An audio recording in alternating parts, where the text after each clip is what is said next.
because I didn't want to do a video.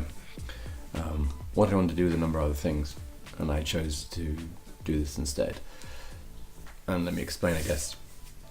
I was just churning over in my mind a session that I completed, which went well.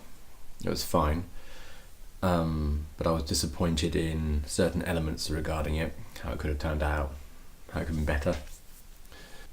I was frustrated because I wasn't seeing what I'd hoped for, but that's got nothing to do with what the client got. From my understanding, they got all that they needed from it, but with that frustration, I was beginning to edge towards finding other things to get frustrated about, to find more wood for the fire. How can I stoke this a bit further? So I was creating these little subtle steps to get myself, maybe a little bit more frustrated, a little more disappointed maybe, and to not do a video was one of those ways. So what made me do the video? And the reason I am doing the video is because I want to push back against that. I want to not allow that frustration to get ahead of steam. I don't want the fire to grow any further. I need it to be, out. My point being,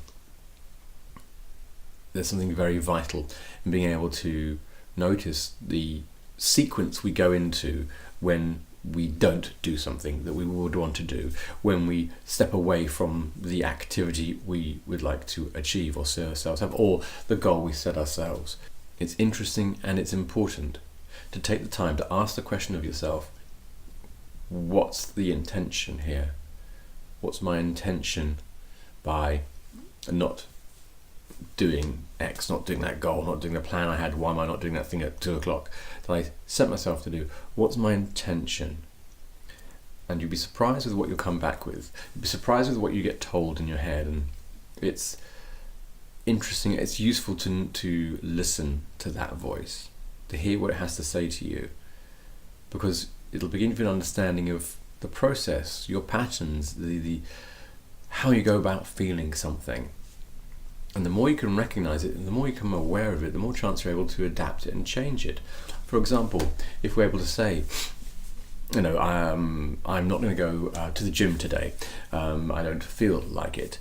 And when you can ask yourself, well, what's your intention? That question seems to open up far more useful answers.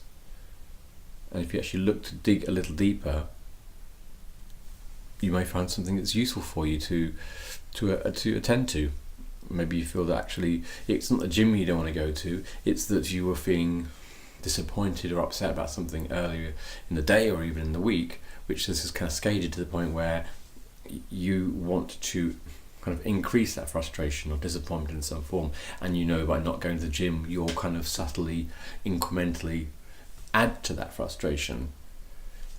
So let's just begin to question ourselves about intention. What's happening behind my behavior? What's it trying to do?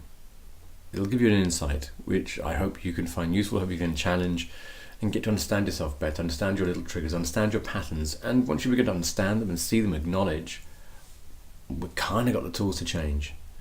We're kind of that great space where I'm saying, oh, I hadn't realized I was doing that. Right, that's why I'm doing it.